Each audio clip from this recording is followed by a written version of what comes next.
Hello and welcome to episode 11 of Fire Away, Rudner Law's online Q&A show focused on the employment law issues that matter to you. My name is Stuart Rudner. I'm an employment lawyer and mediator and your host of Fire Away. Just a reminder, we stream every month online. You can watch the episodes live. If you don't have a chance to, you can always watch them on our YouTube channel, our Facebook page, or our website. If you have any questions, we'd be happy to answer them during the show. Feel free to either comment on Facebook or YouTube or tweet to @RudnerLaw. So our topic today is doctor's notes, and more specifically when employers can or when they should be allowed to require doctor's notes when employees are sick. Ironically, I've been fighting a cold for about 5 or 6 days now, so hopefully my throat is going to hold up and my voice will hold up. And if not, then I'll certainly bring a note in next month and hopefully be excused for this.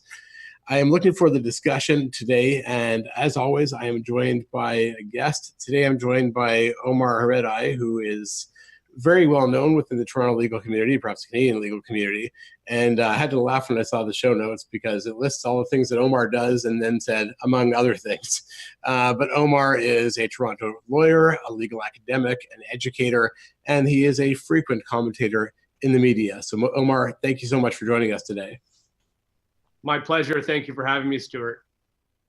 I'm looking forward to the discussion. I know you even just offline a few minutes ago, we almost got into the discussion already. I know we're going to have a good discussion today. And then, as always, I will have my chance at the end of the show to fire away and offer my own insights or comments on the issue. But first, let's get into the discussion. So I woke up this morning. Actually, I went to bed last night. My head was pounding. My nose was running. My throat was sore. I felt like there's no way I'm going to be able to get up tomorrow morning to go to work or do this show. But what do most people do when they wake up feeling that in the morning? And what happens when you call your boss or you text your boss and you say, can't come to work today, I feel terrible. And then the boss responds and says, okay, feel better soon. Oh, and don't forget to bring that doctor's note with you when you come back to work. Or what can you do as an employer when you have someone who calls in sick, and maybe they're calling in sick a bit more often than the norm. Maybe they're calling in sick on days that make you suspicious that it's not entirely legitimate every time. Do you have the right to ask for doctor's notes? This is an issue that, along with many other areas of employment law, there are so many misconceptions about this. And it's probably not surprising now because over the course of the last year, we've seen the law change significantly twice. And just by way of really brief history, and then Omar, I'll let you get more than 2 words in. By way of really brief history, for decades, there was no legislation that referenced when employers could ask for doctor's notes. If you were unionized, you may have had a collective agreement. If you weren't, you may have had a policy. Otherwise, employers could essentially do what they wanted. Then just about a year ago, the Liberal government at the time in Ontario brought in Bill 148, which was a massive overhaul of the Employment Standards Act, the most significant changes in decades. And among many other things that they did, they brought in personal emergency leave, which was 10 days of leave, 2 of which had to be paid. And the legislation specifically said that employers could not require doctor's notes to justify those absences. Then we had a change of government, and the new Rob Ford-led Conservative government has repealed many of those changes, including the personal emergency leave.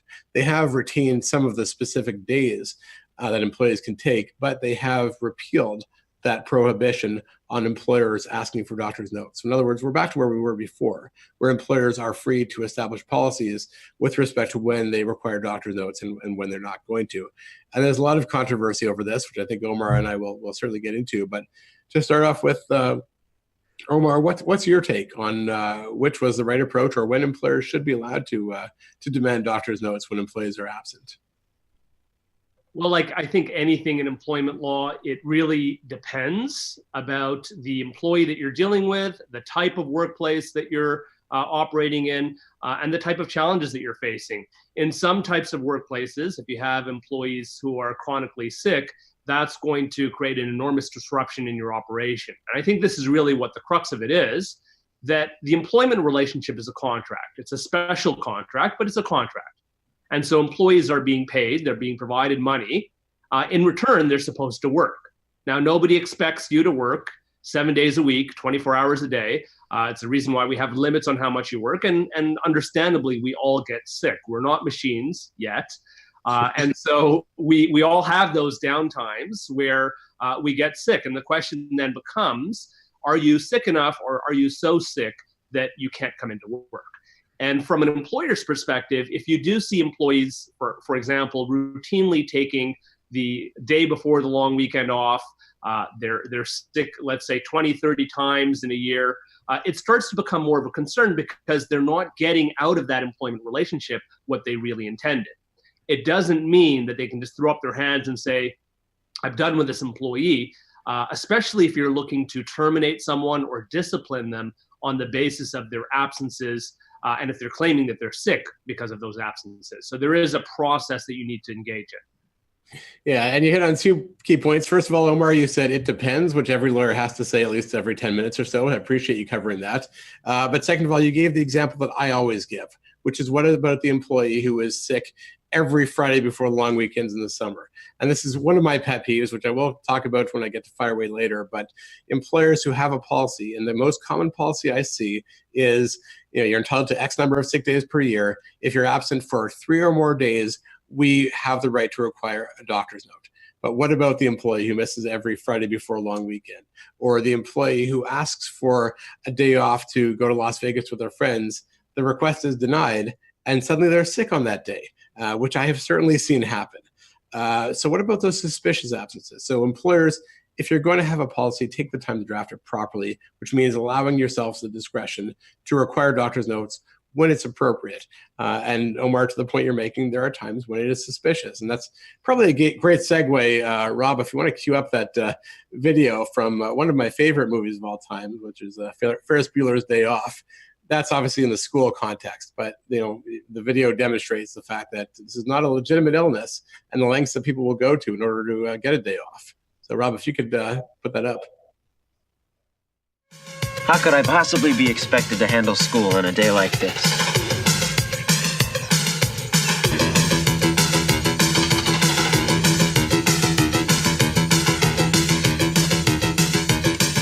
This is my 9th sick day this semester. It's getting pretty tough coming up with new illnesses. If I go for 10, I'm probably gonna have to barf up a lung. So I better make this one count.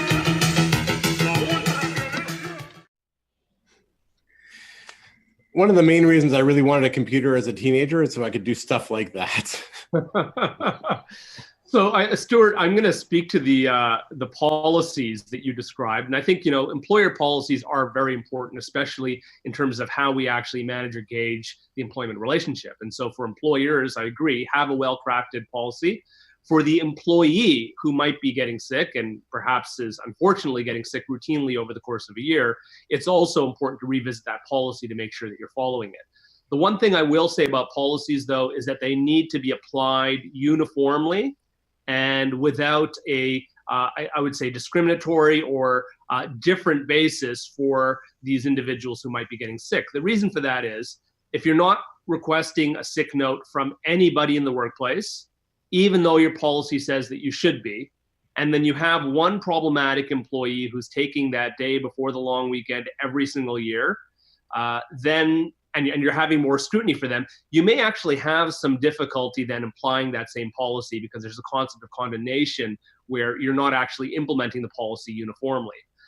The other thing that I would caution is that sometimes when you're dealing with things like sick notes, you often start getting into areas like human rights, disability, perhaps family responsibilities and other types of issues. And so the fact that there was a philosophical difference between the two different governments, the previous government essentially said, we want to create enough safe space or enough space for employees to be able to take this time without scrutiny by the employer. And what this government has said, well, there will be scrutiny by the employer in the form of a doctor's note. The concern that I have, or at least the thing that I would caution, is that that doctor's note may in fact then trigger other types of employer obligations, such as the obligation to accommodate in the workplace once there's actually some sort of chronic illness or sickness that's in place. Yeah, which is a great point, and which is why employers often don't want to know because they don't want to be aware of the fact they have to accommodate something. But putting that aside for a moment, I mean, there's been a lot of debate about the basically the benefit of requiring doctor's notes because as we talked about off camera, I mean, I think it's fairly well known that it's not hard to get a doctor's note, and you can go online and Google doctor's notes online, and you can click on links and find out exactly how to get one without ever leaving the comfort of your bedroom. But even if you do go to your doctor or a walk-in clinic in Ontario, I mean, I have seen, doctor's notes that, just make you laugh because they're so ridiculous, but it's not that hard to get them. So there's been a lot of controversy. There have been the OMA, the CMA, who have released their positions that are very much against employers being using the doctors to police their employees. And there's articles in Global News. One was by Adam Burns, and they made 2 points. One is that if you have an employee who is sick and you make them go to a doctor or a medical walk-in clinic, you're risking spreading germs and infecting other people, whereas the person really should be at home resting. Second of all, the reality is you're imposing more of an administrative burden on doctors who would be better off spending their time tending to sick patients. So those are 2 of the arguments that have been made against having doctors do the police work for employers. On the flip side, employers and their associations will say they're not doctors. They're not equipped to judge whether someone is too ill to be at work. So who else can they look to but doctors? Frankly, my view is there is no perfect solution, because the reality is if you tell an employee who says they're sick to go to a doctor, they're going to go to a doctor and get a note. And it's not going to be difficult. But it's a deterrent. And many people who are now faced with the choice of either going to work or spend a good part of the day at a walk-in clinic are just going to say, you know what, I'm going to go into work, which is great if that person wasn't legitimately sick. It's not so great if they were, and they're choosing to be at work while they're sick. So I don't know how you rationalize those 2 positions, but there really is no perfect solution. There isn't a perfect solution, which is why I think it really is reasonable, both the approaches from the previous government and the current government. They simply reflect a different philosophy. And I think we need to unpack or perhaps pause around some of the statements coming out from the medical community. I don't think most physicians went through undergraduate, did an MCAT, completed med school, completed residency then in family medicine, so that they could sit there and just churn out doctor's notes. And so part of this comes from a reluctance from the medical establishment about the type of work that they would prefer to be doing. I think that's something to keep in mind. It doesn't necessarily mean that it's inherently wrong or improper, except from the medical perspectives that we've heard, that you're perhaps spreading communicable diseases through a waiting room. Okay, so that's a very valid concern. In society where we have a government that says, look, there's a possibility or potential of abuse or fraud of this system, it's very, very reasonable to say we want to actually involve our medical establishment, the medical establishment that we're largely paying for, right? I mean, OHIP is it's paid for by the government, as a safety valve or as a check. And most of these doctor notes are also then requiring a small fee, $10, $25, something like that for the patient, which acts as a deterrent as well from a financial perspective to say, oh, I got to pay something now to get this doctor's note as well. And those are not necessarily unhealthy aspects of the system. I think where some of the concern might come in is where you have vulnerable members of society, individuals who are working perhaps 2 or 3 jobs, don't have a lot of money, don't have a lot of savings. They get sick. And like you said, they're no longer able to focus on recovering. They now have to run around, get a doctor's note. Now they don't have 2 days that are being paid, right, under the new ESA. So they're having an unpaid sick day where they also have to pay some money for a sick note, and they just don't have the money. And so what they're doing then perhaps is dragging themselves into work where they're not being very productive because they're sick. They're not actually working very hard and potentially are getting other people in the workplace sick as well. So there is a downside to this as well. Absolutely. And, a term that I think was coined a few years ago is, instead of absenteeism, we often have presenteeism, especially when a lot of employers started to try to reward people for their great attendance. So if you didn't take a sick day all year, you get $1,000 at the end of the year. So guess what? Somebody gets sick in November, December, they're going to force themselves to come into the office. And like you said, they're probably going to make everybody else sick. They're not going to get any work done. So it's really a detriment to the employer as opposed to what was intended, which was having people come to work as opposed to taking those days off. On the issues of doctor's notes, I mean, you mentioned that many doctors will charge a fee. And I had this discussion with someone yesterday about the fact that we have OHIP, there is coverage, but it doesn't cover things like doctor's notes. It doesn't cover parking. So if you've got to go to your doctor, or even worse, go to a hospital, you're going to spend $20, $30 to park, plus $20 for your note. It's a $50 day to get out of work. What are you seeing? Because I've seen very different approaches from employers. But what are you seeing in terms of whether employers will pay for the cost of the note? It really, again, varies on the employer and the type of relationship that they have. And I think this is really what I often try to emphasize in employment law, is that it's a relationship. And so in some relationships, you might want to have documentation, and that's a decision that's being made by the government. And I think that helps in some ways, because rather than the employer saying, well, we're going to implement a policy or we're not going to implement a policy, it's easier to say, look, we're in a different environment now. The government has made some changes, and we're just changing with those changes. And so it's not about us. This is really just the way that society is moving. And they can choose, as you've indicated, to cover some of those notes. It's a small way to do it, or a small incentive that they can provide to those employees. But ultimately, going to your point, Stuart, is that you really want to foster a relationship of trust. You want to foster a relationship of openness so that, you know, even if an employee is sick and you say, well, can you work like half the day because there is a deadline that we have 2 days from now that you're really playing a crucial part on, and maybe you can do that from home. Mm-hmm. There are ways in which you can still achieve the workplace objectives when working with the employees, as opposed to in a context where you're scrutinizing them overly or distrusting them and having a lot of skepticism about whether or not they're sick. Yeah, I think that's a great point. I mean, it is an ongoing relationship. It should be ideally a relationship based upon respect and trust. And requiring doctor's notes, for every absence is really a signal you don't trust someone. I mean, it shows a relationship is not working. And that's one thing I say to our employers. I said at the beginning, you want to have a policy that gives you, as an employer, the discretion to ask for notes where it is appropriate. And you made the point earlier, you can't sort of pick and choose, although I would say you can as long as you have a good faith reason. So in other words, if you have a long-term employee who takes a day off because they're sick, you don't necessarily have to ask them for a note. But if you have someone who's only been working for a short period of time and is taking the Friday before every long weekend, I think you've got a good reason to say, I want doctor's notes for those absences. And I don't think you have any real risk there of that you could have a claim made against you for that. But to your point, it should be a discussion. And maybe, like you said, there's a deadline. We need you to, can you help at all? Can you work from home today? Can you work a half day? How can we facilitate things for you? And that's going to be far more beneficial to all the parties than saying, unless you have a doctor's note, you better drag your butt into work. That's just not going to benefit anyone.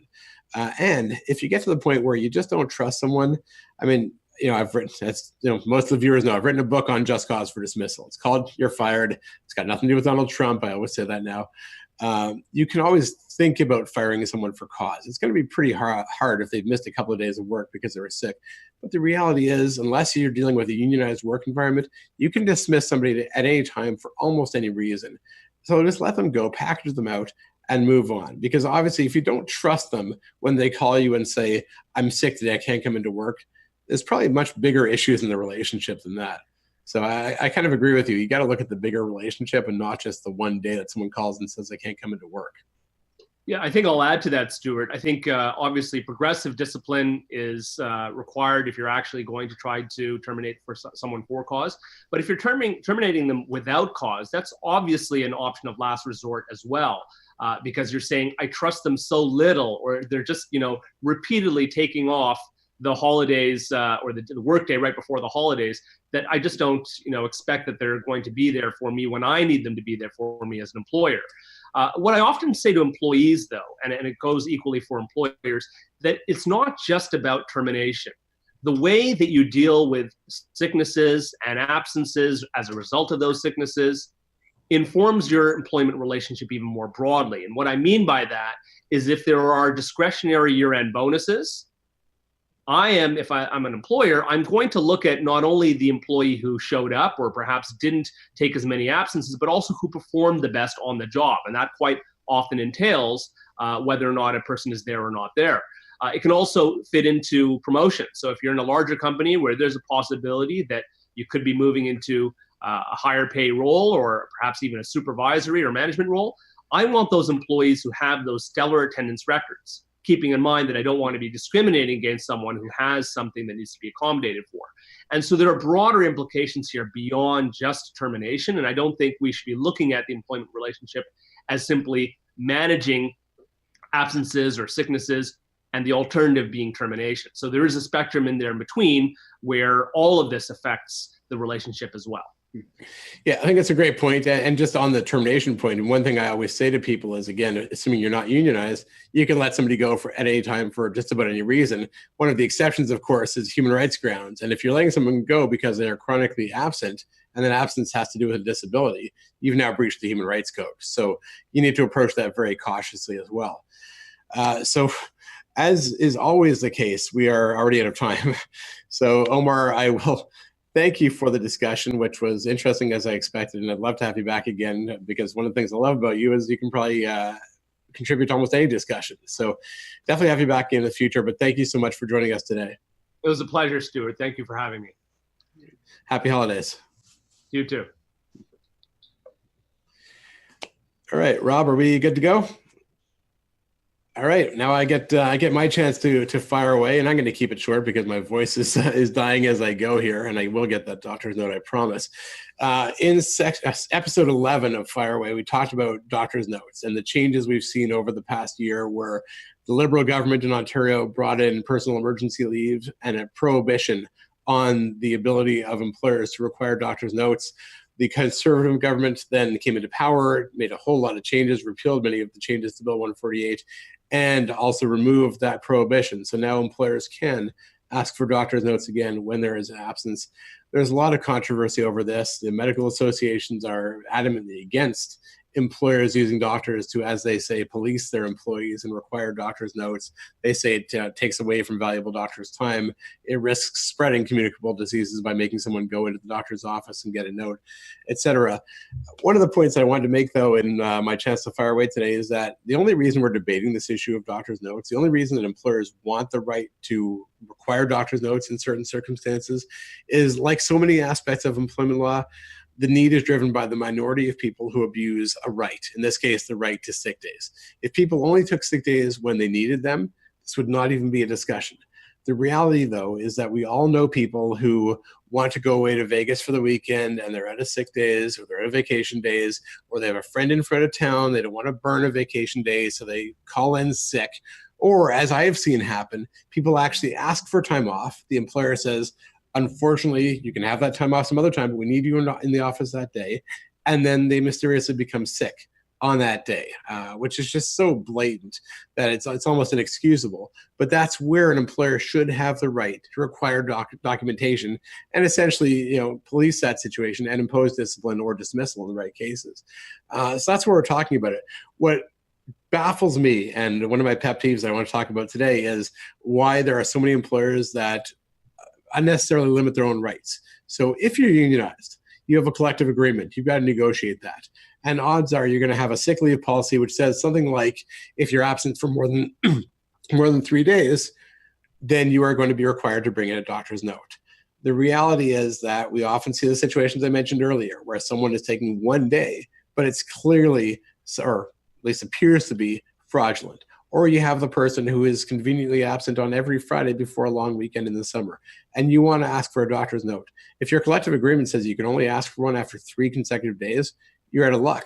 But what baffles me is the employers who are not unionized, and they probably go online and find a policy, or they copy it from a friend or a colleague, and that policy says you're entitled to X number of sick days, and if you're absent for more than 3 days, we can require a doctor's note. And then, of course, they call someone like myself and they say, we've got this employee, they're always absent for the long weekend, or they've always got these suspicious absences. Can I ask for a doctor's note? And when I look at their policy, I say, no, because you created the rules. No one else interfered in that. And you basically tied one hand behind your back. So if you're an employer and you're not unionized, make sure your policies say what you want them to say. And second point, though, is very important. Enforce those policies in a respectful manner, in a fair manner. You don't want to be abusive. You don't want to single out certain employees. You don't want to harass certain employees by enforcing them against some employees, by not others. But as long as you're conducting yourselves fairly, you also want to be able to ensure that people are coming into work when they should be coming into work and not taking advantage of the sick days that you're offering them. The bottom line is that, and this is something that Omar Ha-Redeye and I discussed in episode 11, we're not just talking about sick days. We're talking about a broader relationship. The employment relationship is one of the most significant relationships you have in your life, whether you're the employer or the employee. It should be governed by good faith, by mutual respect, by trust. Employers You have a business to run. Work has to be done. We all get that. But you should also be respectful and considerate and compassionate, because the vast majority of time when someone calls in sick, it's because they are sick, as I am today.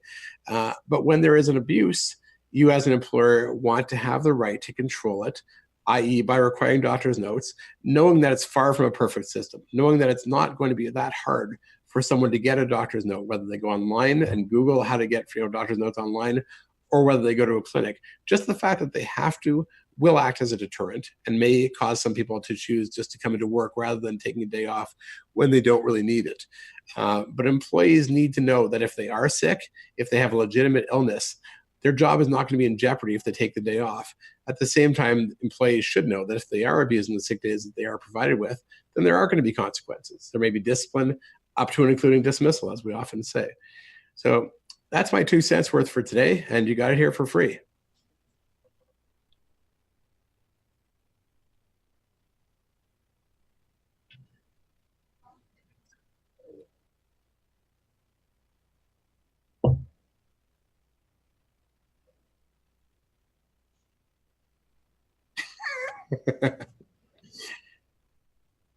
Great. Yeah, thanks, Rob. That's a great cue, and it's sadly not something that's simply fiction, because we see this all the time. And I have employers call me and say, so-and-so was off work, and as far as we knew, they were sick. And yet one of their colleagues came to HR and said, these are the pictures we're seeing on their Facebook feed, and they're in Vegas or they're skiing or wherever it is. To me, that's certainly good reason to suspect that the absence was not legitimate. And as an employer, even if you don't have the right to require doctor's notes, that to me is a situation where you should look at imposing discipline. And as we often talk about, you're going to want to investigate, you're going to want to confront the individual, and in this case, confront them with the pictures and get their response. And then you can decide how to deal with it. But the reality is that's a great example of where there is abuse. And that is certainly in the minority of absences. But this is why employers need to have the right to control sick leaves one way or another. So Rob, should I do the conclusion to the episode 11 now? Excellent. All right. Well, that's all the time we have for today. I want to thank everyone for tuning in, and in particular, a special shout out to my nephew, Kevin, who tunes in every month. And I love the fact that you do it. So thank you. Thank you to Omar Ha-Redeye for joining me today for a great discussion. Our next episode is going to be on January 15th at 12:30 as usual. My guest is going to be Ryan Duquette, who is the founder and principal of Hexigent Consulting. We're going to have a great discussion on cybersecurity in the workplace and the digital activities of employees, which I think is going to be fascinating. And one of the things I've said for probably about 15 years now is technology is great because it allows us to do our work more efficiently. It also allows employees to find newer and more creative ways to get into trouble. So we're going to have a lot of fun talking about that. If you have any questions after today's episode or suggestions for future topics, feel free to email us at info@rudnerlaw.ca. As always, past episodes can be found on YouTube or on Facebook or on our website. And if you like or subscribe to our pages, you get notifications. Last thing I will remind everyone, Rudner Law firmly believes in education. We do things like this show. We have a lot of information available on our blog, on our social media pages. If you subscribe to our newsletter, you'll be notified about all of this. And of course, I will always caution everyone, none of this replaces employment advice. If you think that you need an employment lawyer, you probably do. So please don't hesitate to reach out to Rudner Law. We'd be happy to help you if we can. Thank you to Rob, to Rebecca, and Mark for helping to put the show together as always. And lastly, given that it's now December 18th, I do want to wish everyone very happy holidays, all the best for a happy, healthy, and prosperous 2019. If you haven't seen Rudner Law's holiday video card, please check it out. You can see it on our website, and we had a blast recording it, so hopefully everyone will enjoy seeing it. That's all for today, though. Thanks, and have a great day.